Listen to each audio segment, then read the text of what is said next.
So hi all, I'm Zach Henkin, Program Director for Drive Oregon. I'm going to talk with you a little bit about electric vehicles and their space and role for Oregon. What is Drive Oregon? That was where I was going. So first, a little bit about me. Lived in Oregon City, 2 kids. Before I was working at Drive Oregon, I've been here 3.5 years. Worked in the solar industry, so I'm a car guy, transportation guy, and I tend to think in kilowatt hours. So that works pretty well. But Drive Oregon is an interesting nonprofit. We were originally primarily funded by the state to act as this innovation hub for electric mobility. So while Oregon doesn't make any cars like Detroit, we do make a lot of the small bits and pieces that go into cars. So motor controllers, wiring harnesses, the software, stuff like that. And so part of our pitch is we want more of that business to stay in Oregon, and we want to attract new business, and that's kind of our roots. But as an organization, we have networking events monthly, have a conference, we make small grants to some organizations, and really act as that facilitator to help advance new business in Oregon. Really, at the end of the day, for a long time, we were strongly relating our success to how many jobs that we can grow. Okay, so just a quick summary of what I want to cover, and please holler at me if I'm in the light. I'm going to figure that out too. So electric vehicles are great, if you haven't figured that out already. You need to be this way. Down in front of you. Okay, so Get behind that podium. I'm going to burn some calories. Back and forth. Yeah, okay. Clicker. No clicker. So electric vehicles are good for the economy. We've done some research that shows why. They're coming on faster than hybrids did, maybe 10 years ago, 20 years ago. And there's lots of opportunities for Oregon, and we're constantly looking for them. So how many people here have driven an electric car or something with a plug? Okay, great. So after this wraps up and we break for lunch, there's Nissan Leaf outside, so you can test drive that. And then what I want you to realize is they're great cars. So the Tesla Model S, when it first came out, and this is the poster child for EV, it has done a number of things. It broke the rating system for Consumer Reports. So at first they thought 100 was the top until the Tesla scored above 100. It broke safety records, so it's a super safe car. And it's a super fast car, and it does, has all these technology innovations, including, assisted driving and all these other things. But at the end of the day, it's a great car that doesn't really have a separation from being an electric vehicle. So it being an electric vehicle is an aside to it overall being a great car. And, thinking about this, we have to, come to terms with, just really this market transformation, because at the end of the day, I'm no longer buying videotapes and plugging them into my VCR. At one point I switched over to DVDs, and many of us are switching over to Netflix, where you're not even buying DVDs.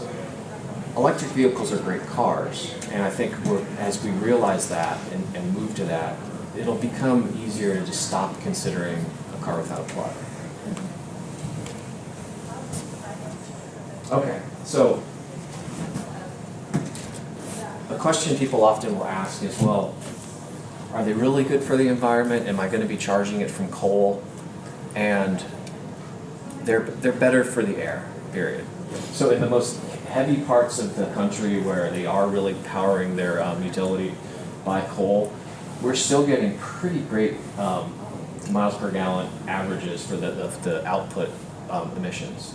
So Oregon, Pacific Northwest, as well as New England, we're really hydro rich, so we get all of our energy from renewable generation. Largely for us, it's Bonneville. They're really great for the air. So at the end of the day, if you aren't charging by solar, you're still in a really good spot. Yeah? Not here in Bend. Right now, we get 67% of our energy Yeah, through from Pacific coal. Power from out-of-state coal. So I challenge that. It's not 60%. And look at Pacific Power's site, it absolutely is. I know Pacific Power's grid mix, and it's not 60% coal.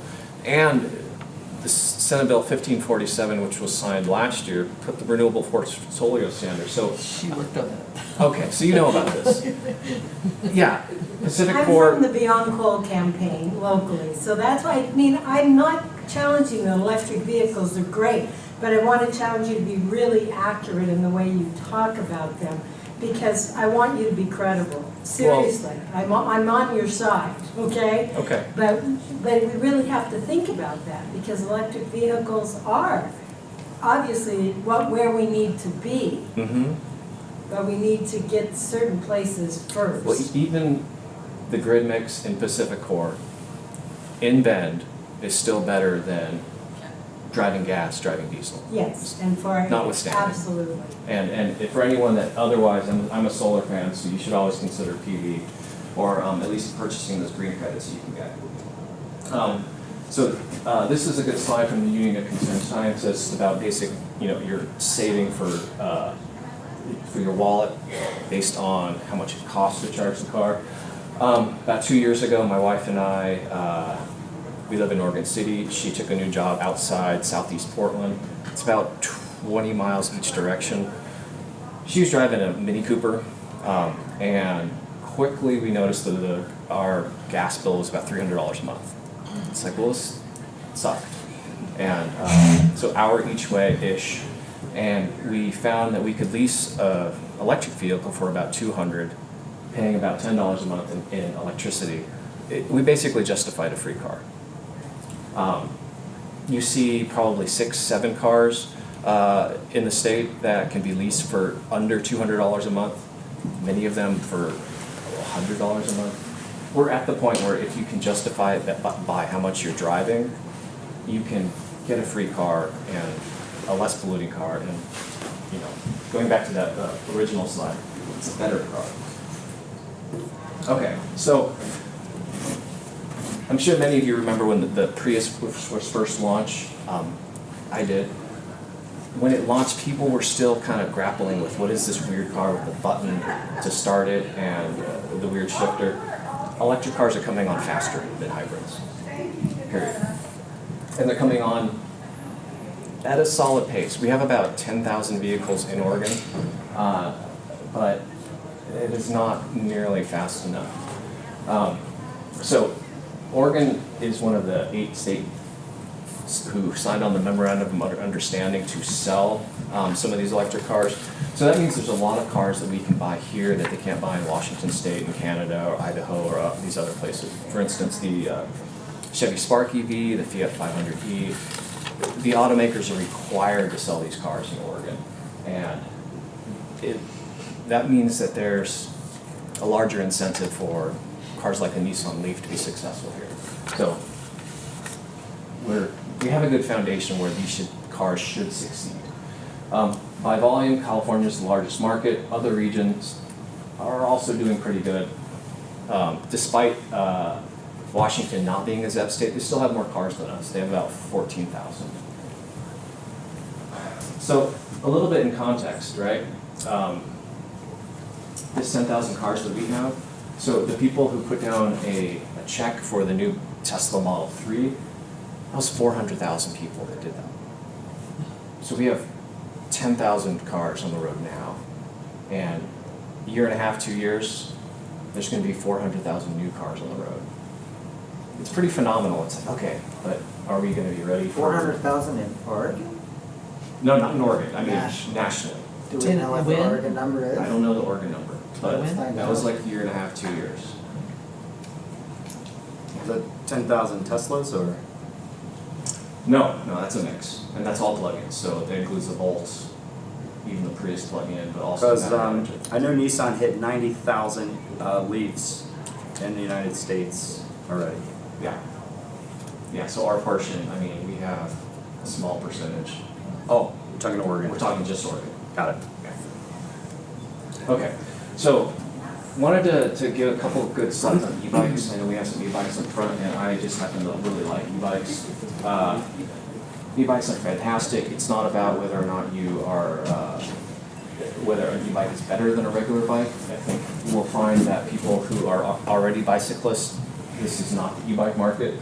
But what an e-bike does is it gets people who aren't riding bicycles on two wheels. At the end of the day, if we can get out of a single occupancy vehicle and get on any bicycle, that's great.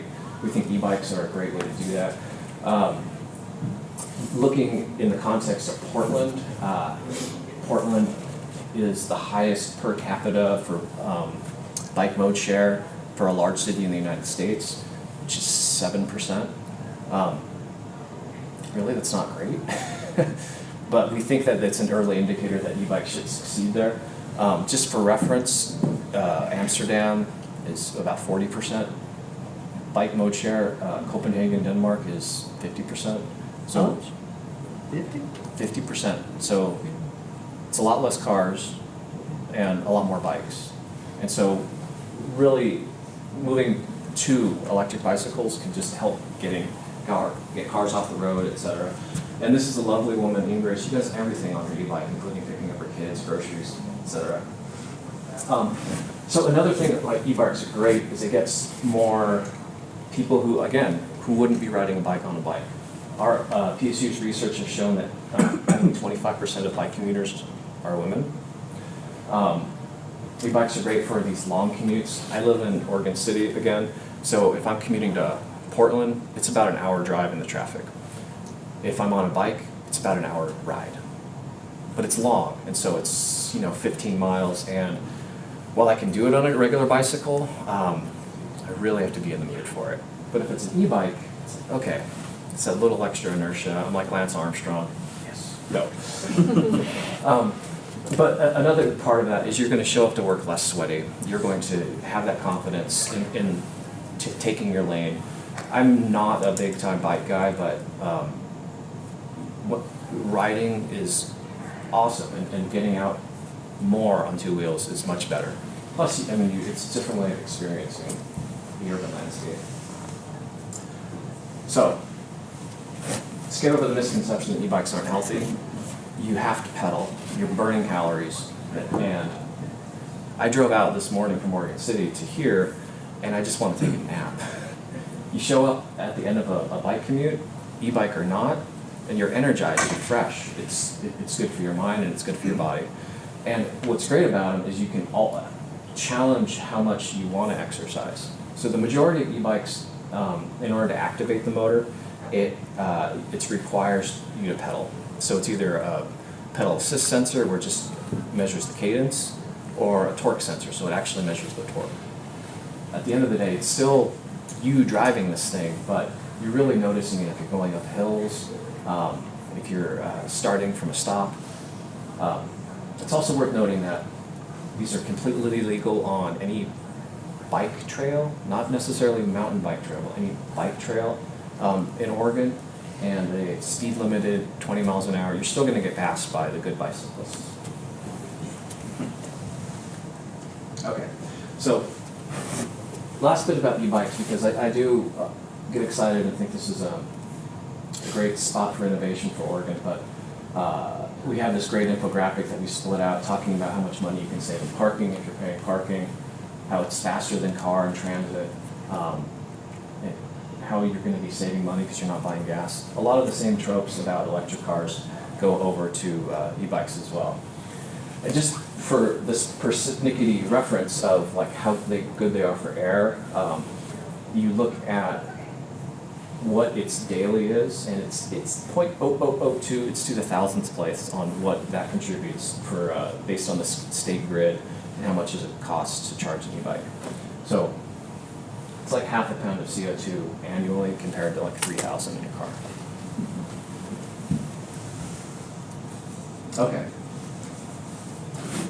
And I updated this slide, it's not just cars or e-bikes. We're also really heavily trying to get buses, school buses, all this electrified. So, because then we can take advantage of our renewable portfolio standard, et cetera.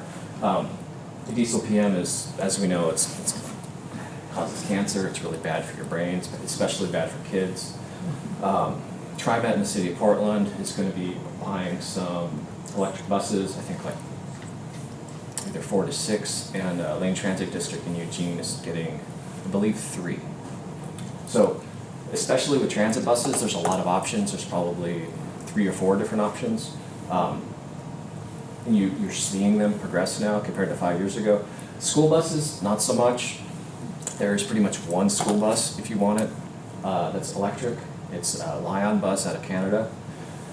The market's slowly catching up, but this is a big way that we can affect emissions in the state. Okay, so charging opportunities in Oregon, particularly here. So, if you bought an electric car today, you could charge it at home, period. And most of us have the benefit of having a driveway or having a garage where you can just plug in to the wall outlet, which is just going to be something really slow, or installing a level 2 charger so that it charges a bit quicker. But statistically, I think 90% of all charging occurs at home, and that's complemented by workplace charging and publicly available charging. So this is the publicly available charging. So that time when you forget to charge it at home and you're wondering if you can complete your errands, we have these orange ones, which are fast chargers. They can recharge the car in about half an hour. Which one is Nissan? We have level 3, so Chad no plug. It's Is it one about of half these an ones? hour. It's the one on Highway 20, the orange one. Okay. Yep. That smallish Nissan on the right. So these are all in Bend? These are all in Bend. And the one that's at the dealer is free. Yeah. So a free tank. Yeah. That's pretty awesome. And then, so these green ones are level 2s, so that'll recharge the car in about 4 to 6 hours. So you can charge the car at home with just the wall outlet, plugging in over there. That's 15 amps, 120 volts. From absolutely empty, it'll be 8 to 12 hours. Moving up to a faster charging rate it'll obviously charge faster, but if you're only driving, 20, 30 miles a day, that can keep you driving for a long time. When I got our car, we subsisted on that entirely for about 3 months, and then it was just a couple mornings where we're not at 100% yet, and if you get home real late at night, they'd say 10 p.m. and you want to leave at 6, it's like, well, then you're going to start noticing and wanting that faster charger. Okay, so in a lot of ways, Portland is kicking a lot of butt with EV charging. In fact, EV charging, fast charging per capita, we're leading the country, and it used to be we're leading the world. We have what's called the West Coast Electric Highway, which allows you to go all the way up the I-5 corridor. We have a couple of loops in there as well. You can go to Government Camp, Mount Hood, you can go skiing, you can get up to the coast, you can go up and down the coast, all with stopping every, hour or so to recharge the car at a fast charger. So we are doing really well there. Demand is high and growing. There's more than one charging port. So we have the Japanese standard, which is Chattanooga, and that fits for Kia, Mitsubishi, and Nissan primarily. There's also an SAE charging port, which is for the Fords, the German cars, etc. The overlay is not exact. It's still a little fuzzy. So some of us will remember when it used to be that you could only go to one ATM in your network, and then all of a sudden now you can go to all the ATMs. We're still at that point with charging where there's different charger ports, there's different charging payment systems, that if you want to really get out in the wild, you might have to have a membership for an Air environment and a charge point and not OpConnect. So there's lots of available spots, but sometimes you have to plan ahead. So that slide back a second ago, this is a great slide. It's from the app PlugShare. So anyone who drives EV knows this app and should use it very frequently, because it basically will pull up the GPS and show where all the chargers are around you. You can also use it for planning, so if you know you're going to need to get to Oregon City, you can map out all the charging points along the way. There are 3 colors on there, what do they all stand for? These ones are home chargers. Oh, they're just one. So these are homeowners who basically said that if you need to charge if you're really low, you can stop at their home and Just like, get a few extra electrons. so these 220s, is that what you have to have? The green ones are 220, 240, and I believe the blue ones are as well. The orange ones are, okay.